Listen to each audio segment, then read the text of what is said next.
Part 2। लीसा घबराई हुई थी। बाहर निकलने की जल्दी में उसने दराज से हथियार निकाल लिया और काली दीवार को ढूंढने निकल गई। लेकिन जैसे ही वह कमरे में लौटी, उसे एहसास हुआ कि दरवाजे के ऊपर और दराज के नीचे कुछ चाबी जैसी चीज पड़ी है। वह उलझन में थी। ये किसकी चाबी है? क्या इसका कोई संबंध काली दीवार से है?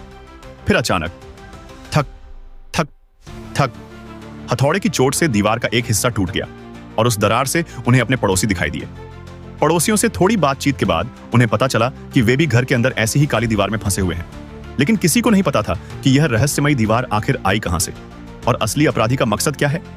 स्थिति और भी खराब हो गई जब पानी की सप्लाई भी बंद हो गई। अब यह साफ था, अगर वे जल्द बाहर नहीं निकले तो प्यास से ही घर में मर जाएंगे। गुस्से में निक ने अपना मोबाइल उठाकर दीवार पर दे मारा और तभी उसे एक नया राज पता चला। टूटे हुए मोबाइल के पार्ट्स उस काली दीवार पर चिपक गए।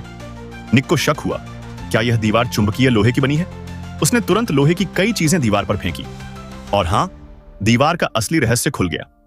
दरअसल इस दीवार के 4 कोनों में जबरदस्त चुंबकीय शक्ति छिपी हुई थी। शायद दीवार को तोड़ने का राज इन्हीं चुंबकीय बिंदुओं में था।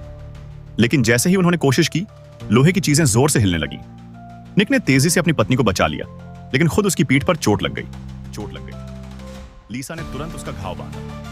आराम के बाद दोनों ने पड़ोसियों से मिलकर दीवार में बड़ा छेद बनाने की कोशिश की, लेकिन पड़ोसी दंपत्ति भी पूरी तरह असहाय थे। फिर निक को पड़ोसियों के घर में एक बड़ा हथौड़ा मिला। उसने पूरी ताकत से दीवार पर प्रहार किया, लेकिन धड़ाम, दीवार अब भी हिली तक नहीं। स्पष्ट था कि यह दीवार उनकी कल्पना से कहीं ज्यादा मजबूत थी। ऐसे में लीसा को कुछ याद आया। असल में यह अपार्टमेंट 1897 में बनाया गया था और द्वितीय विश्व युद्ध के दौरान इसके नीचे एयर डिफेंस बंकर बनाया गया था, जो सीधे मेट्रो सिस्टम से जुड़ा हुआ था।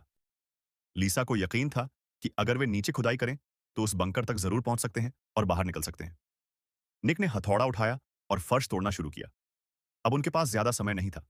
घर में पानी खत्म हो चुका था और अगर बाहर निकलने का रास्ता नहीं मिला तो सभी यहीं फंसकर दम तोड़ देंगे।